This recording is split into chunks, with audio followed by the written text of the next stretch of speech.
Hello and welcome to the Thursday show. A little bit late, but better late than never. Coming to you live on the Frontline Gaming Network. My name is Paul Murphy, your host. I'm joined by Adam Camilleri Evening, everybody.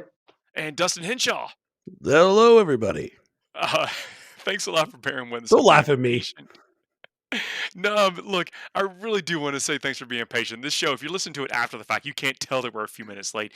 If you listen to it live, really appreciate you hanging in the chat and being with us as we go through this. Before we get started, I want to tell you about some special promotions going on with FLG. Full Color Terrain is back in limited quantities. Going to start releasing some on Monday. If you number beat sets, if you get some sets, I think you get a little bit of a discount.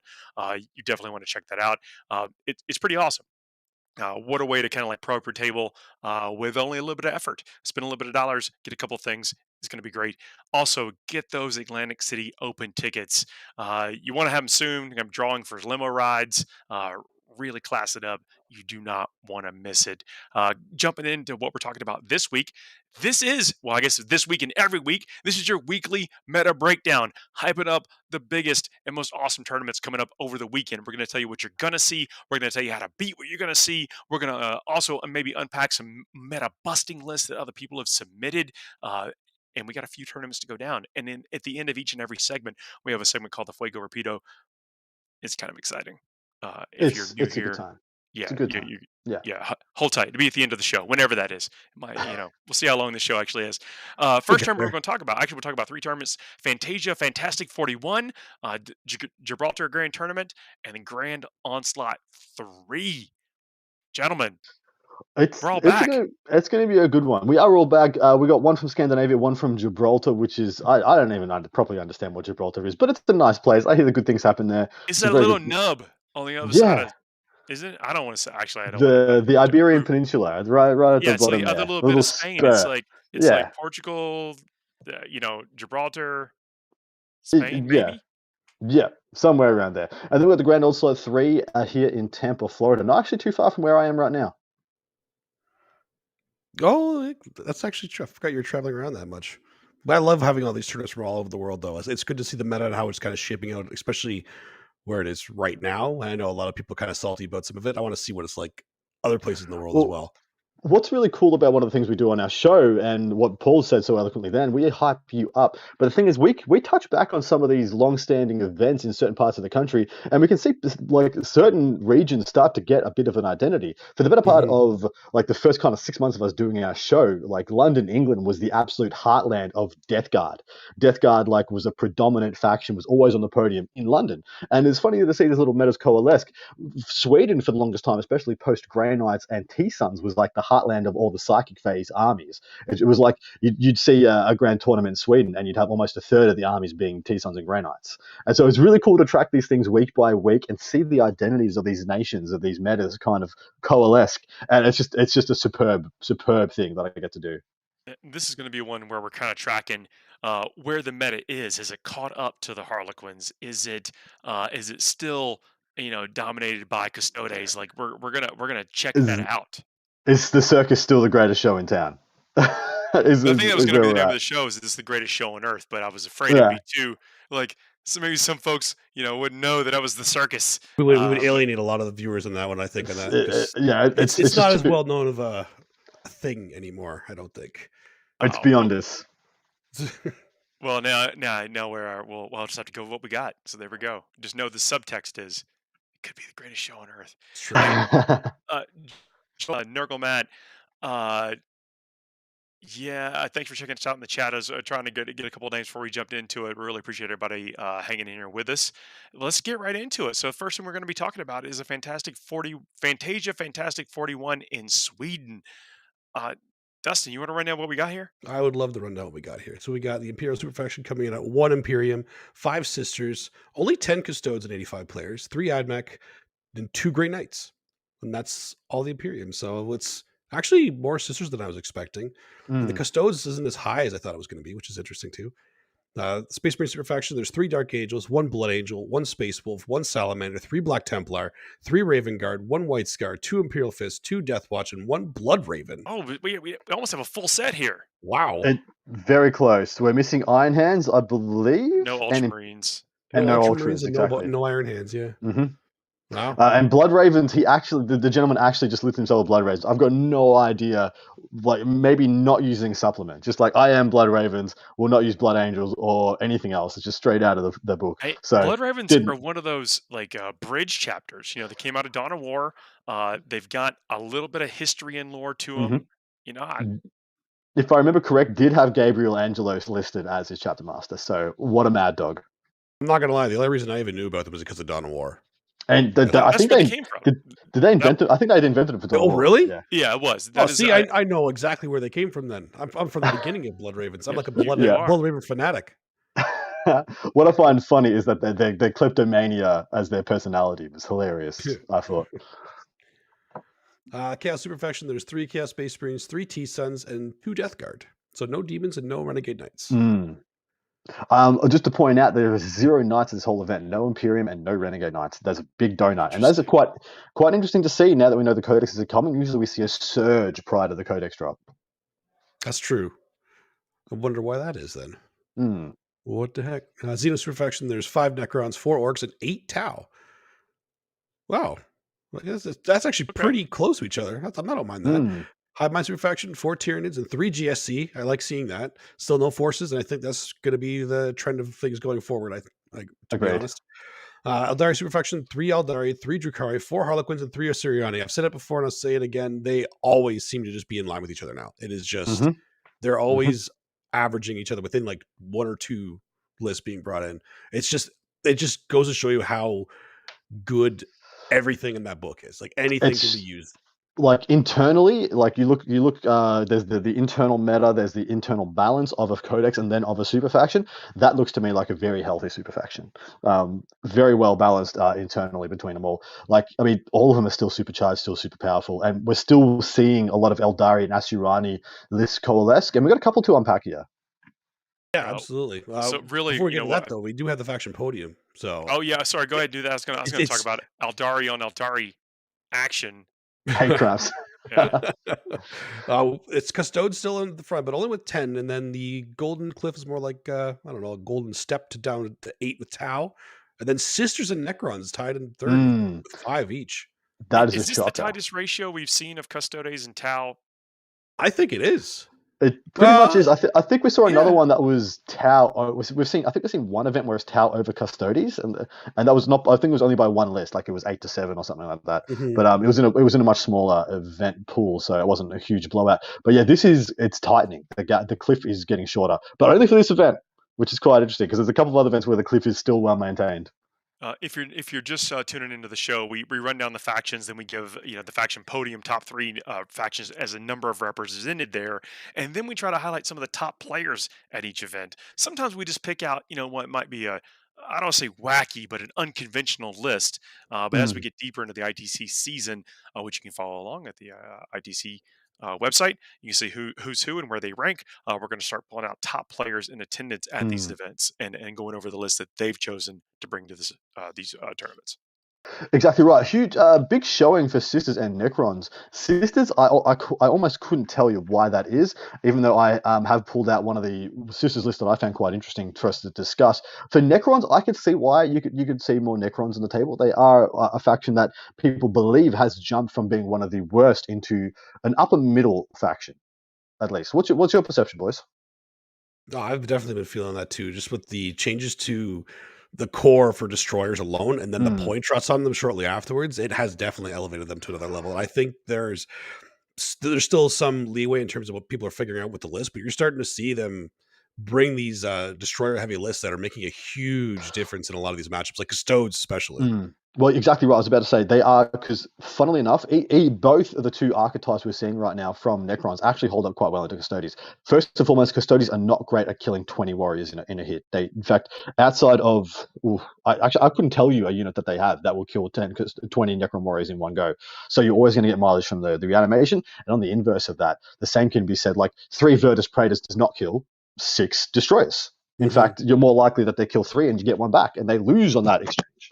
And then on the charge, those 3 destroyers, very likely, even without rerolls, to smash those bikes down. They are absolutely heinous. But let's jump into the top 3 lists that I pulled out from this event. Well, with Necrons, though, one point is that one just made top 16 in Adepticon. That's right. Dude, Elite. yeah, exactly right. So Yeah, they're yeah. they're Hey, very wasn't there much two? There was like two they're. neck runs. It Did- might No, be. I mean, there was. I I think thought it there was was just two. one, but just finding Oh, little tweaks to really close that last Mm. game out. I know one of them made the top 8, so one of them won their first yeah, round. Austin the Winfield finals. was the yes. Yeah. And it was very interesting for me because I didn't really understand his list. It was actually really interesting to deep dive and see what made that one tick because it is quite complex and there's more to meets the eye there. But jumping into our top players in attendance, first and foremost, we have Mikael Sergerland.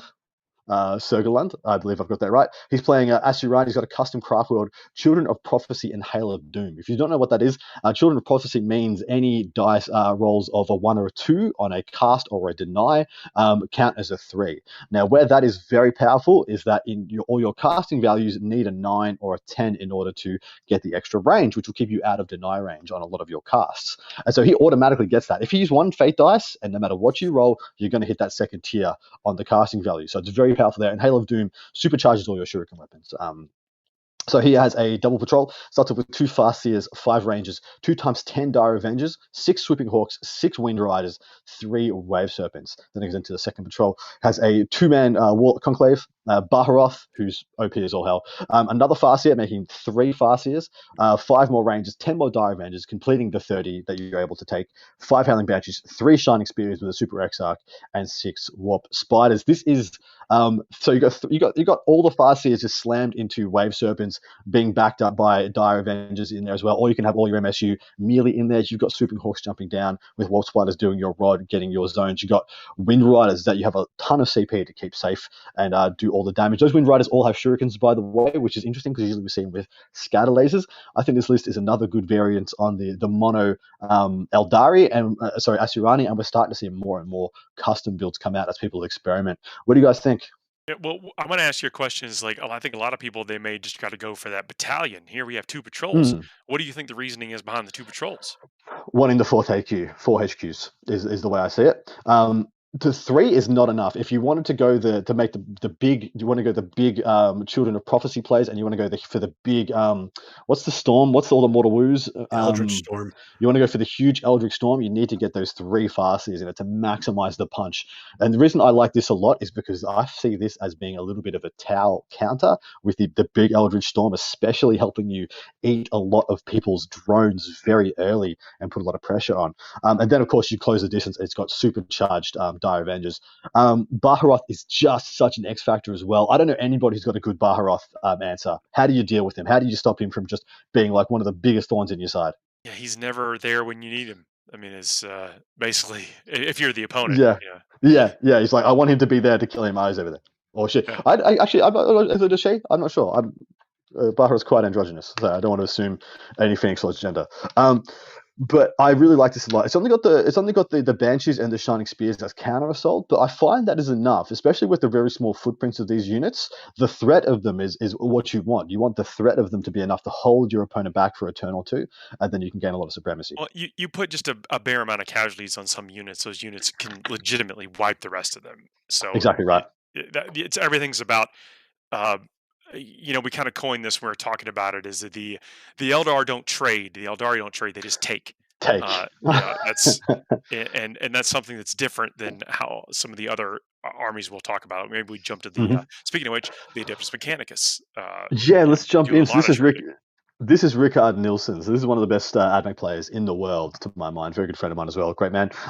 He's playing a Lucius battalion and a patrol. So here's another one who's spending a bunch of CP early. And this is a flash from the past, guys. It gives me shudders. And I had to put it down here because first time I've seen it in a long time. He's got 3 Manipulus in his battalion. He has 4 units of 20 Rangers, 2 units of 20 Vanguard, already 60 infantry going into his patrol. He's got a Marshal, 2 more units of 20 Rangers. That is 100 Skitarii infantry.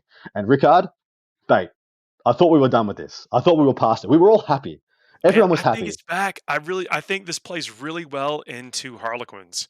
I mean, I really do, because the troops can't necessarily, they don't do enough damage, I don't think, to get through 20, and all those shots with the most minimum amount of buffs that come from the characters, some of the best characters in the game, just pound through those toughness 5.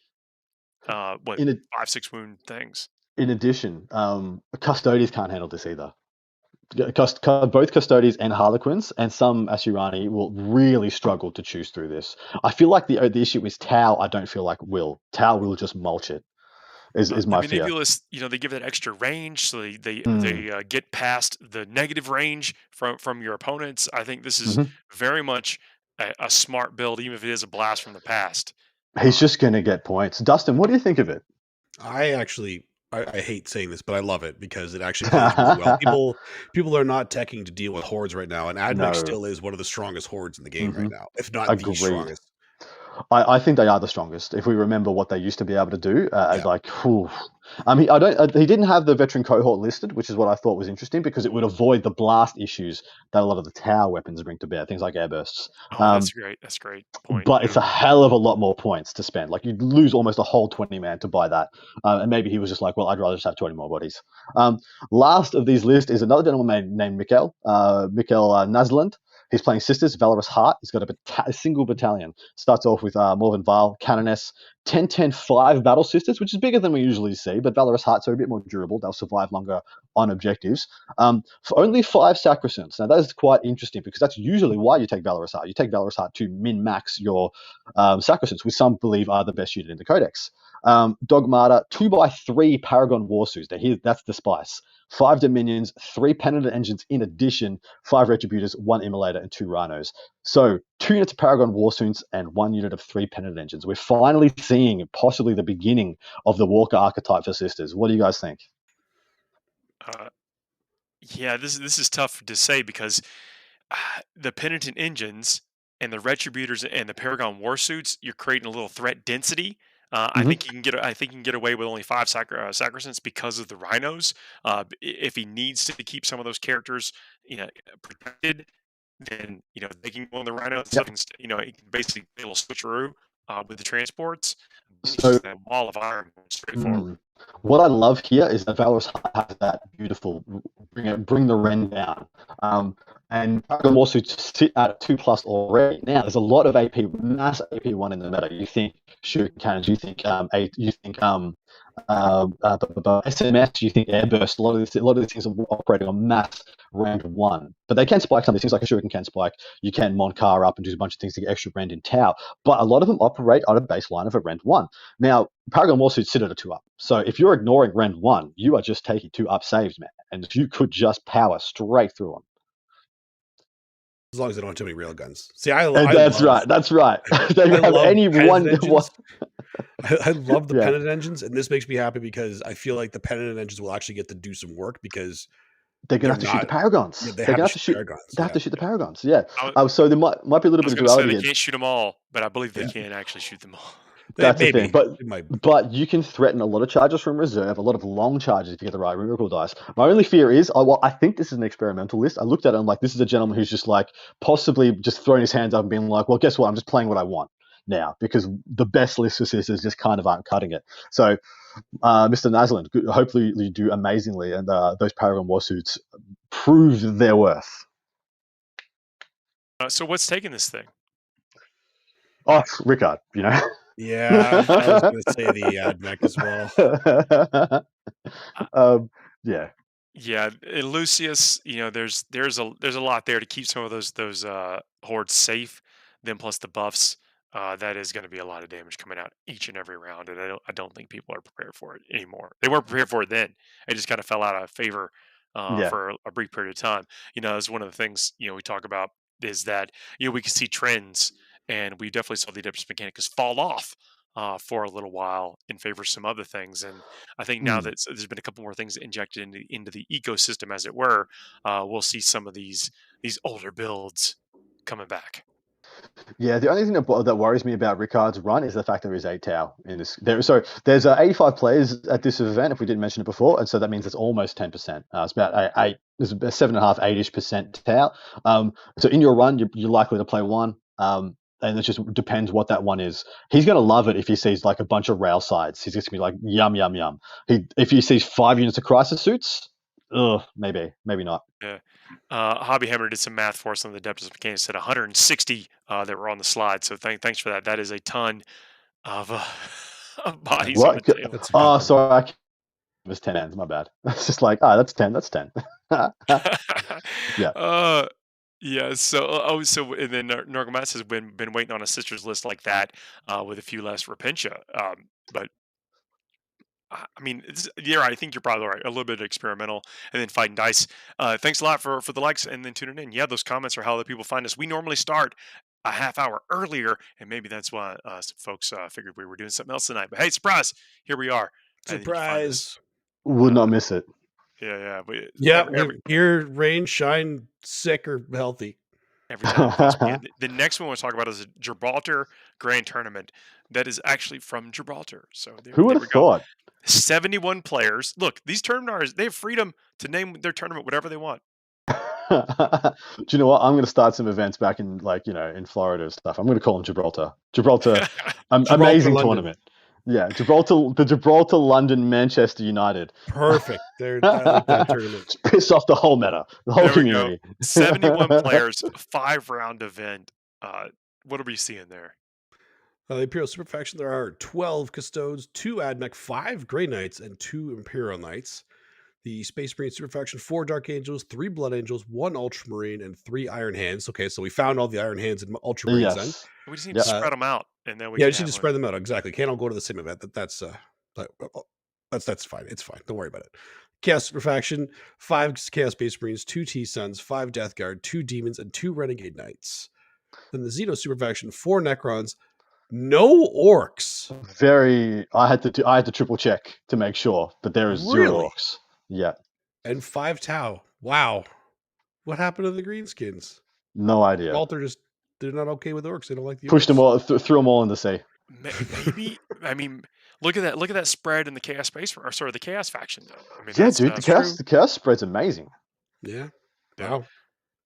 I think. I mean, with 12 Custodes though, probably that's where they went. That's probably where the Orc players vacated to the Custodes. Yeah. Hive Mind Super Faction, there are 3 Tyranids, 1 GSC. And then Aeldari Super Faction, 1 Aeldari, 4 Drukhari, 4 Harlequins, and no Assyriani. Had to double check that one too. I was like, surely there's Wow. not 0 orcs and 0 craft worlds, and 100% that's correct. I mean, this seems like an interesting event to go to then with the meta this year. The Custodes still topping the podium with 12. And then this is back to the cliff with Tau, Death Guard, Chaos Space Marines, and Grey Knights in second at 5 each. And then Yes. Drukhari, Harlequins, Necrons, and Dark Angels. What the heck? Are they running standard missions there? I mean, it's like standard out of the book missions. Do we know that? Because sometimes that has an effect. True. Well, we do know Gibraltar has cultivated this more hobby and casual, competitive casual scene where they really value the aesthetic of the games. And so there are a lot of really beautiful off-meta lists there that people just take because they just love their armies. Yep. 5 Chaos Space Marines, ridiculous at 70 player event. That's like unheard of, even though it's only 5. It's only 5 out of 71. Still unheard of. But if the Custodes players would just chill, this could have been a beautifully spread event. Because look at the spread. There is what, 7 factions? There's inhibiting second and third place on our podium. That's a beautiful world. Sorry, 8 factions. That's a beautiful world. Yeah, and then Custodes just bomb it with 12. Carl in chat, says no Space Wolves. So Yeah. Wow. Well, no orcs. I still can't believe that one. The no Assyriani I can kind of get behind just because there's still Aeldari and Harlequins, so the book is still being used. But no orcs. Come on. I love the spread of chaos at this event. So 5 CSM, That is nice. 2 Deuces for Demons, Renegade Knights and T-Suns, 5 Death Guard, that's a beautiful thing. 5 Grey Knights as well. I was quite impressed to see 5 GKs. I looked at a bunch of their lists, and unfortunately there's like nothing all that surprising in a lot of them. It's kind of what you'd expect. But yeah, I was real keen on this event. I loved the spread, and I wanted to see what was up. First and foremost, I pulled out a Death Guard list. This one is by Jason Bourne. Firstly, I saw his name, and I'm like, well, I'm looking for a Death Guard list, and this guy's got the name. So this guy's supposed to be top secret. I don't think we can talk about it. do not dice this guy. He will break your neck. He'll beat you up with a pen. He's playing Of course, Mortarian's we're Anvil. talking about a play on the board identity. The movies, Jason Bourne's Yeah, the character in the movie. exactly right. This is not Jason Bourne from the. Well, I mean, as far as we know, anyway. Well, Yeah, it might be. surprising. Maybe that's what it's based on. It's Matt Damon just hanging out in Gibraltar playing tournaments. Matt Damon. It's played Death Guard, Morty's Anvil, he's got a battalion, Lord of Variance, a Plague Caster, 2 units of 5 Plague Marines, 20, 10, and 10 Poxwalkers, so for a total of 40. Set a unit of 7 Blight Lords, 3 Death Shroud, a Flower Blightspawn, 2 Bloat Drones with the Flesh Mowers, thank you very much. What's up? And the triple What's PDC. That's also what's up. That I feel like that's a very good battalion. If you're going to build a single battalion, that's a good one. I'm a bit weird on only 7 Blight Lords. I feel like you could drop like a couple of one of the units of Plague Marines or a couple of units of Poxwalkers and get to the 10 and just get it where you want it. So the Poxwalkers, you have to have units of Bubonic Astartes to get the number of Poxwalker units. I think that's still the rule. Absolutely. So that means you could drop 1 unit of 5 Plague Marines and still have the 3 units to offset them, or even make it bigger. That's I think what probably that's probably what I've done. Well, yeah, that's a great idea. You could drop 1 unit of Plague Marines and then go 20 Poxwalkers. Put the two 10s together and then get a couple more Death Shroud. It might have worked out to where the points just didn't slot in together. That's yeah. And I feel like this is made to please all of us at the Thursday show because he's got the Death Shroud, he's got the Flesh Mowers, he's got literally everything that we always talk about. It's got the PBCs as well. PBCs, yep. I'm not Flesh critiquing Mowers. this list, by the way. This list has everything, and if you Exactly, just want a couple of Plague Marines in it, man, just do it. Just do it. Mm-hmm.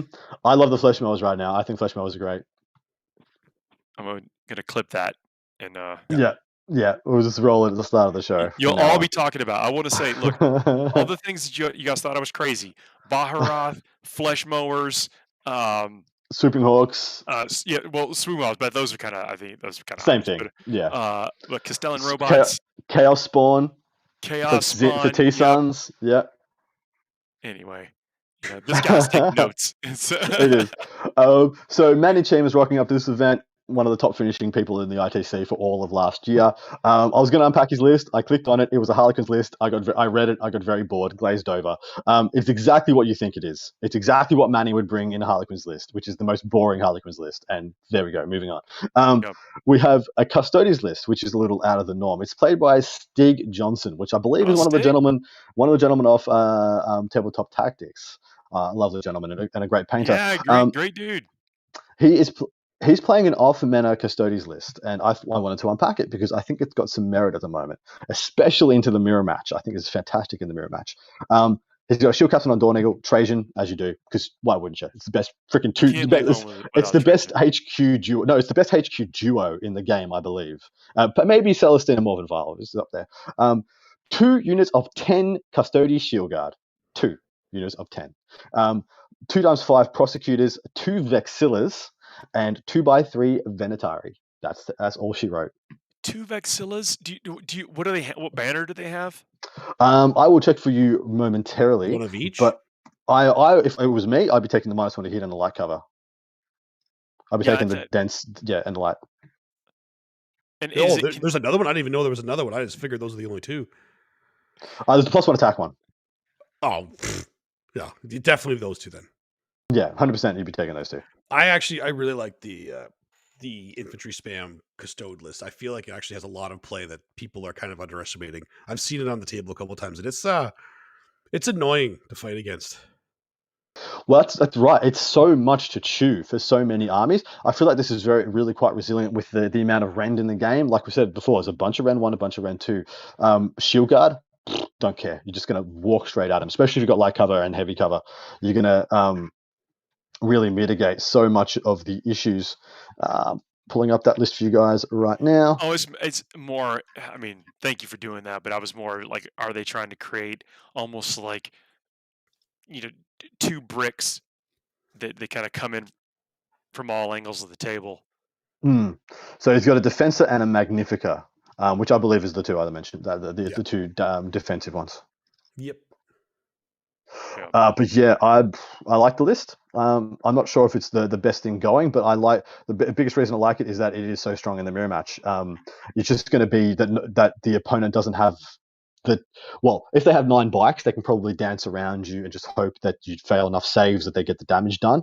But if you go first, it's like a 5 objective mission. You're just going to outscore them before they kill you. Yeah. Well, you say the custodians will? I don't know that they're fast enough. So one thing I did forget to check was what shield host he is. I believe he's Emperor's Chosen, if I remember correctly, but I did forget to write it down. So my absolute apologies on that one. I feel like Emperor's Chosen makes the most sense. It does, and you can flex into whichever you need. Your strongest, the mortal wounds, and you get a couple of juicy little rerolls. Yeah, nice. So with the idea that like the Harlequins are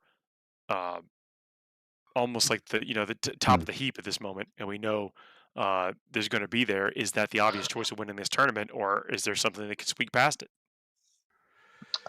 It's hard to pick against Manny when he's at a thing with playing the best army in the game. One of the best players in the world playing with Harlequins. Yeah, yeah. I mean, he's just gonna bore you to tears, and he's gonna beat you. Well, he's just gonna not engage. He's just not play Warhammer play Warhammer, and he's gonna shoot you to death.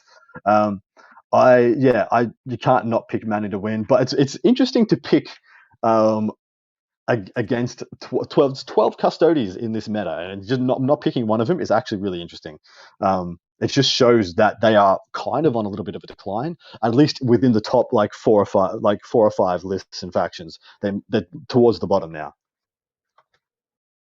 Yeah, of the top ones, they're still very strong. That's bold, but it's there's still a big gap between them and everybody else. But just the Golden Cliff has kind of moved down underneath a couple other armies like Harlequins. Yeah, the Golden Coral Reef. It's below the waves now. Next, we're talking about coming back to the U.S. is the Grand Onslaught 3 in Tampa, Florida. Yeah, how many players is this? This is a couple of hours. 56 players, 5-round event. This is a bit of a slobber knocker. You'll see what I mean when we get to the breakdown. Well, let's get Dustin, to the breakdown. What are we going to see there? So, Imperial Superfaction, there are 4 Sisters, 4 Custodes, 2 Admech, 2 Grey Knights. And the Space Marine Superfaction, there are 3 Dark Angels, 1 Space Wolf, 1 Ultramarine, 2 Salamanders, 1 Black Templar. Chaos Superfaction, 1 T-Suns, 1 Death Guard, 1 Demon, 3 Renegade Knights. Xenos Superfaction, 2 Necrons, 2 Orcs, 4 Tau. This is a really nice even spread right now. For now. 5 Mind Superfaction, 3 Tyranids, 2 GSC. I love this so far. Am I going to hate it in a minute? Yes, I am. Eldari Superfaction, there are 2 Aeldari, 2 Drukhari, 7 Harlequins, and then 5 Assyriani. So the faction podium becomes the Harlequins taking it at 7, followed closely by the Assyriani at 5, and then Tau, Sisters, and Custodes tied for 3rd with 4 each. So I can say it was great until we got to that Eldari Superfaction. The players in the South like playing Eldar, like playing Aeldari, like playing Harlequins. So it's probably a very good time. So they like playing the best factions in the game. If you look at that podium, there is one of those things is not like the others. There's 4 Sisters players. Apart from that, that is the 4 best factions in the game on our podium. I feel like down in Florida, they love playing the best. They pull no punches. They're just this is a savage land, and we will play. I am not 40K. Testing stuff. I know this is the best. I'm coming there with the best. Well, so jumping into the list, this current one of the top players in the ITC, Quinton Johnson, who's been really having a bumper year so far. We're only 3 months in, but he's killing it, suffice to say, and probably the pick to win, just based on name value and the current track record. He's playing Asturani. He's got a custom craft world as well, which is Children of Prophecy once again, as in the 1s and 2s will count as 3, and Vengeful as the other one. I can't remember what Vengeful was. I looked it up before, but I can't remember now. He has 2 Warlock Skyrunners, a conclave of 2 Warlock Skyrunners, 2 Farseer Skyrunners, apologies, a Foot Farseer and a Farseer Skyrunner, 5 Rangers, 3 Shining Spears, 5 Wind Riders, and then he goes into his second detachment. This one has another Warlock Conclave just walking. Baharoth, another Farseer to make it the third. The second Assurani list with the Farseers in it. 5 Rangers, 2 times 10 Wraith Blades, boys, and 2 small units of Wind Riders. So he has 1 big 5-man and 2 times 3 Wind Riders. So very mobile around these 2 big bricks. Those Wraith Blades, I mean, what am I missing? Okay, I should say they have some things going for them. You know, I think they're Gosh, I guess I should describe the They're board ne- before I start they're talking. Neg one they're neg damage. one damage. Yeah, Neg neg one one damage. damage. I believe you can activate a few key stratagems on them, Mhm. but other than that, they just kind of walk around. It's true. They just kind of walk at you. I mean, he will have Quicken, so he can sling one every now and then, but I can't charge afterwards. It can just post up for next turn. Vengeful is each tile model with this attribute makes an attack with a melee weapon, and a modified hit roll of 6 scores 1 additional hit. So those race blades are going to be supercharged Okay, when they make, okay. if and when they make combat. If I can tell you right now, I believe they're both sword and board, if my memory serves. And yeah, this is like what. So if I was to guess what this list is, this is Mortal Wound spam. He has only one Eldritch big shooting Storm, unit. He's going to Eldritch Smites, Storm, and he's going to have 5 Psychers sitting behind 20 freaking Wraith Blades. And if you try and Executioner. you try and contest the middle, he's just going to bang, bang, bang, bang, bang, bang, bang, give you 15 mortal wounds That's and see how probably you it. They likes it. probably sit within that bubble, 2 or 3 deep of Wraith Blades. Yep. And just be like, you can't. I know you can't dig me out. So what? What are you going to do to contest these middle objectives? Because Yeah, I'm you just going to probably don't even have mulch. anything. You know, you don't have any additional guns to throw on the Wind Riders. Yeah, the Wind Riders just kind of dance around. I actually quite like the smaller units as well. I know some other gentlemen like Jack Harster have been taking Shroud Runners for a similar role as your second unit of quick. Shroudrunners have the sniper rifle, the Yeah. like haywire grenade, not haywire, but the Tanglefoot type grenades or whatever. Hmm. So Wraith Blades have 3 attacks base, and this guy's Quinces have exploding 6s, and they're going to be what? Strength 6 -3, 1 damage, and they make 2 additional attacks with that weapon if they're sword and board. Yeah, pretty good. Sorry, if they have 2 swords, I believe. Actually, can I take a shield? The shield, the Wraith So Blades it's can axe take a and shield. shield. Yeah, It's axe and axe shield. and shield. Apologies. I keep thinking it's sword and shield. So yeah, they're strength 7 -3, 2 damage with 3 attacks, exploding 6s apiece. Yeah, I mean, look, they got a great stat profile. We have not seen them used effectively yet, but maybe I love they the haven't models. I been. hope they do well. Yeah, maybe the quantity is going to bring a Hmm. little quality to this, and then also that tech you were talking about. I think you probably nailed it with that. Is that they want to draw you in close. They want to mire Mm. you in this assault element, and then you're simply Well, just smite it off the table. this to me, if I was going to make an assumption, I'm thinking this gentleman is planning for Custodes and Tau. Mortal Wounds is one of the best ways to combat Tau. They all have invulns. They have invulns all over the place, but they can't stop you casting. They have no way to stop you casting. So when you're Children of Prophecy, you just cast whenever you want, whatever power you want. It's just going to happen. And when you want to, you can very reliably flex into big smites at times as well, and get the range you want. So I think this is a dominant psychic army that's built around a defensive base rather than a flexible or dynamic base, which we see a lot of other Asuryani builds. So I love this a lot. It's still got all the main pieces as well. Still got Baharoth, still got the rangers to jump around, still got the big wind wider brick, still got small shining spears, which will probably play as your flying company. Like, is one unit of Wraith Blades getting invested on too hard? I'm worried about it going down. It's 3 or 4 left. Bang, shining spears go take care of that problem. Turn the tide for us. I think it's very well thought out, and I probably am going to pick Quinton at the end for my player to take it all because I know how well he's doing this season. Nice. John Thacker is up next. Seeing as there were 3 Renegade Knight players here, I had to have a look at a Renegade Knight list. He's playing Custom Household, Abominable Constitution, Infamous Heraldry. Abominable Constitution is the extra wounds and extra move, and your movement profile never degrades. Infamous Heraldry, I believe, is the 1 reroll to hit, if I remember right. But please to correct me in the chat. I had to hold more than famous. Yeah, I had to hold so many pieces of data, so many custom builds in my head this week. He has a Lancer, which I'm a very big fan of in Renegade's Knights. I like it a lot more. It's one of the only pieces I like more in Renegade than I like in Imperial. He has a single Megara, then he has 3 melee War Dogs, and then 4 Moiraxes, 3 of them with double lightning locks, 1 with lightning lock and a claw. So he has the melee pressure. He has the tweener role taken care of by a single Moirax and the Megara, who can kind of do of everything. And then he has 3 Moiraxes sitting at the back of the board as well.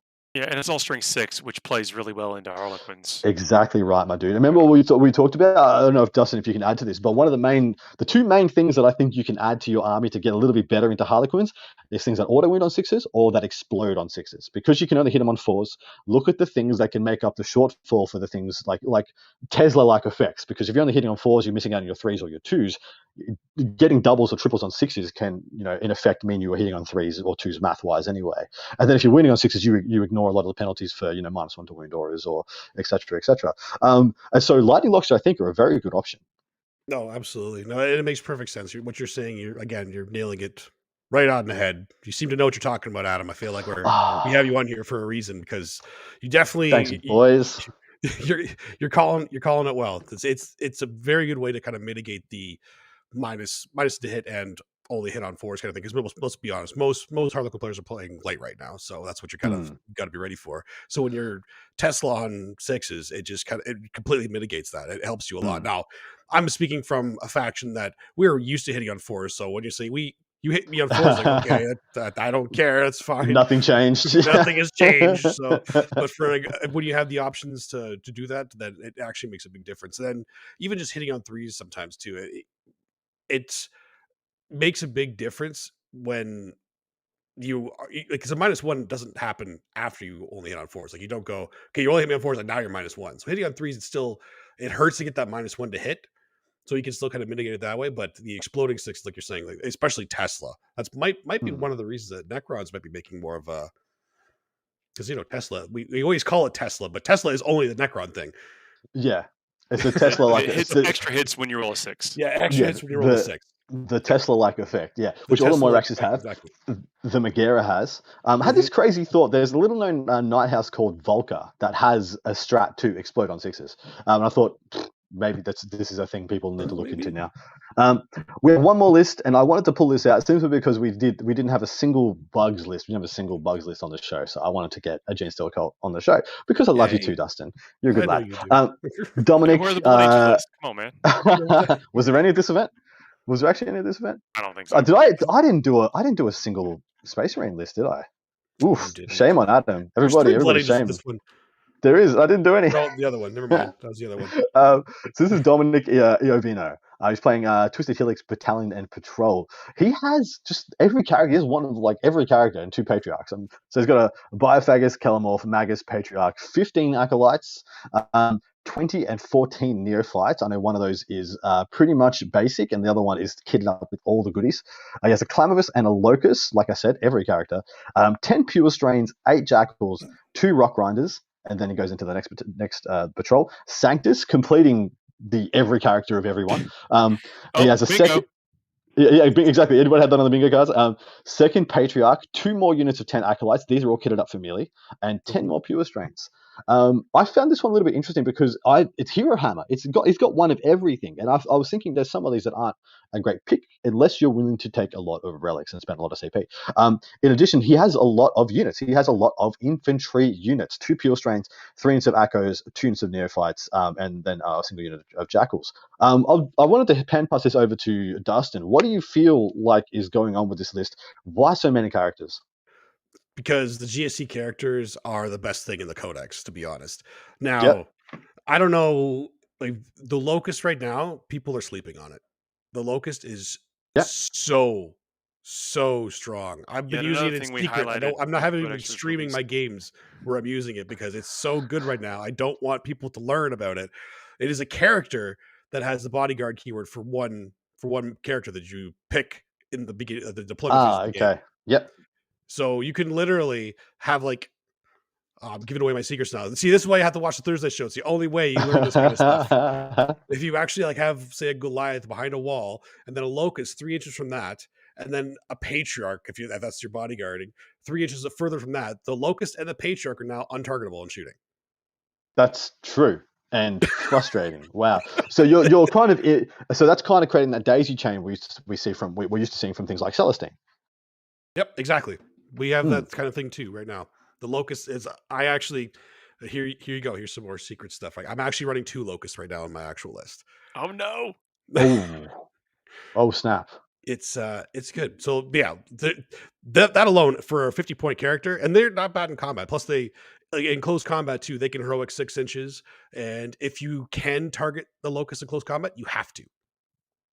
Oh, there you go. So like Yeah. it like Blood Angel. What is the Exactly. sacrifice strat? Exactly. Angel yes. sacrifice. Angel sacrifices for that's cool. That's actually quite cool. Yeah.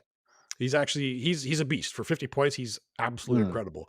But yeah, like I said, the characters are just they're so good. Like we give up assassinate, but we don't care because Yeah, exactly if we play it right, you have to overcommit to kill some of these characters, and we love it when people overcommit to us because you see all the melee threats in this army. Even the rock grinders are melee threats. Like it's Yeah. insane how much damage we can do to you if you come close to us. Is assassinate and no prisoners in the same category? Assassinate and bring it down, I believe, are in the same category. Okay, fair enough. Easy. So yeah, I thought that was an interesting list because a bit off meta. There's way more characters than I'm used to, and the Biophagus being there with usually when I see a Biophagus, I assume I'm going to see 10 aberrants because they're going to be there to buff them up, or I see multiple big units of Akos. And so you had the 2 10-mans that were kitted up with everything. So I'm assuming that's where those buffs are going.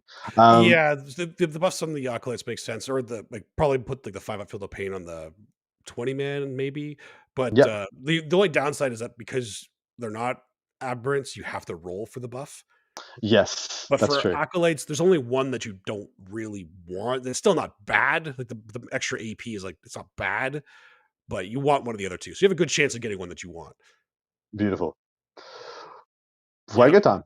Well, no, we got to pick a winner here. I think your Adam, you said Quentin. Any response or refutes to that, Dustin? For who's winning this thing? It could be winner or a faction.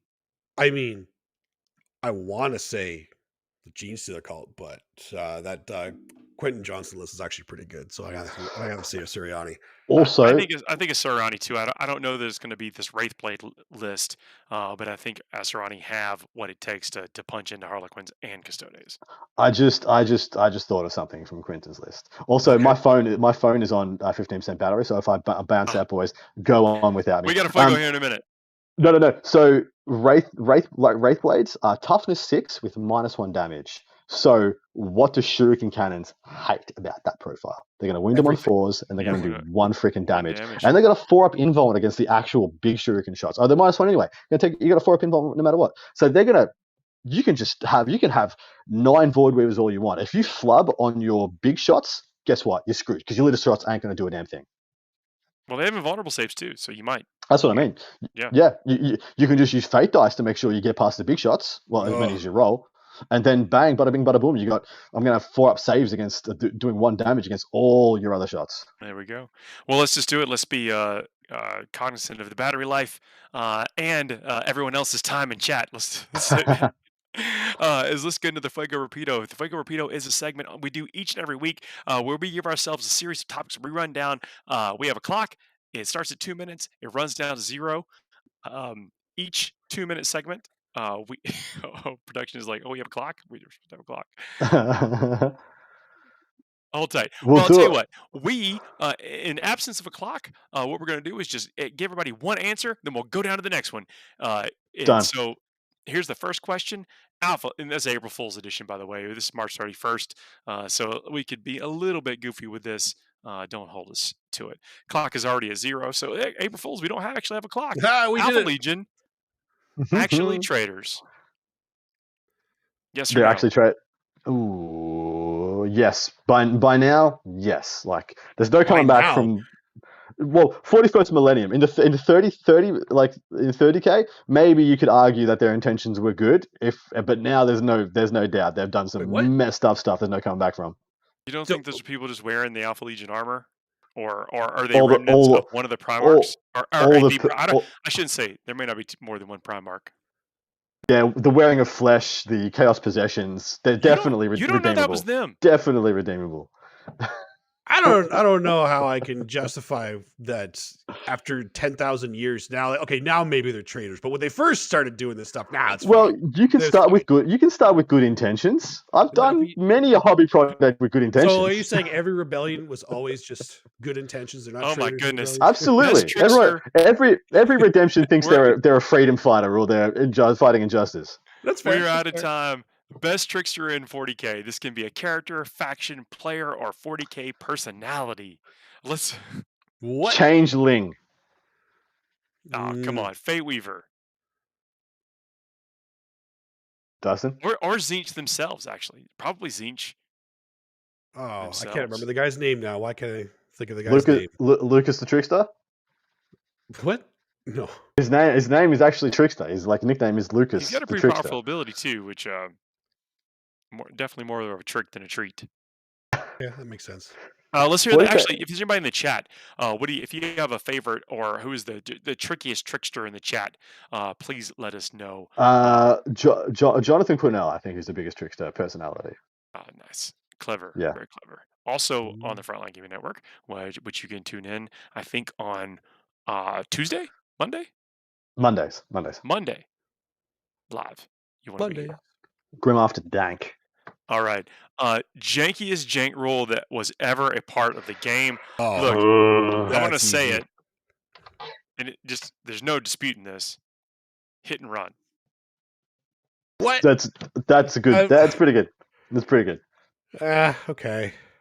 I'm just kidding. You actually can dispute it. You have about at least 10 seconds. It's actually hard to dispute hit and run. I'm actually struggling to dispute hit and run. I don't know anything better than hit and run. Hit and run was jank and BS. No, it's a tie for two. There's two tied for me. I can't. Invisibility just came in the chat. That's one of them. It wasn't the one that first came to mind. Was it janky though? Twice in the chat. Was it janky though? It just seemed like crap. Like absolute. No. You guys, come on, guys. You should know this one. This is easy. Cult ambush. No. Blips. Blips pretty awesome, but no. Blips are pretty janky. I'm talking about Soul Burst, man. Good call. Yeah, Everybody. Don't refute that, Paulie. Don't even try. That's not. You can't say Soul Burst wasn't the jankiest. Like, come on. It did feel pretty good for me to fire Dark Burst. Yeah. But that's a fair point. All right, next topic is your favorite April 1st prank.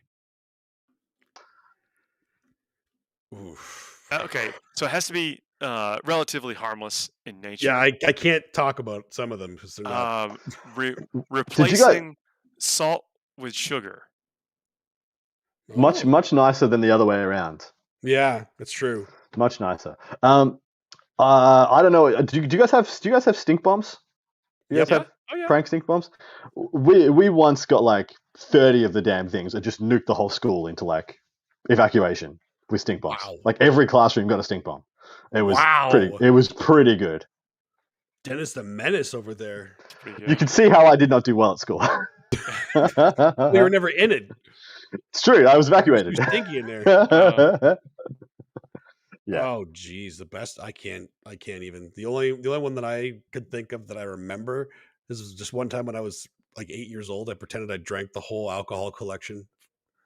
Oh. Because there was a bunch of empty bottles. I took because it was all the recycling. I brought them all in. I put them all on the counter and laid down, pretending I was drunk.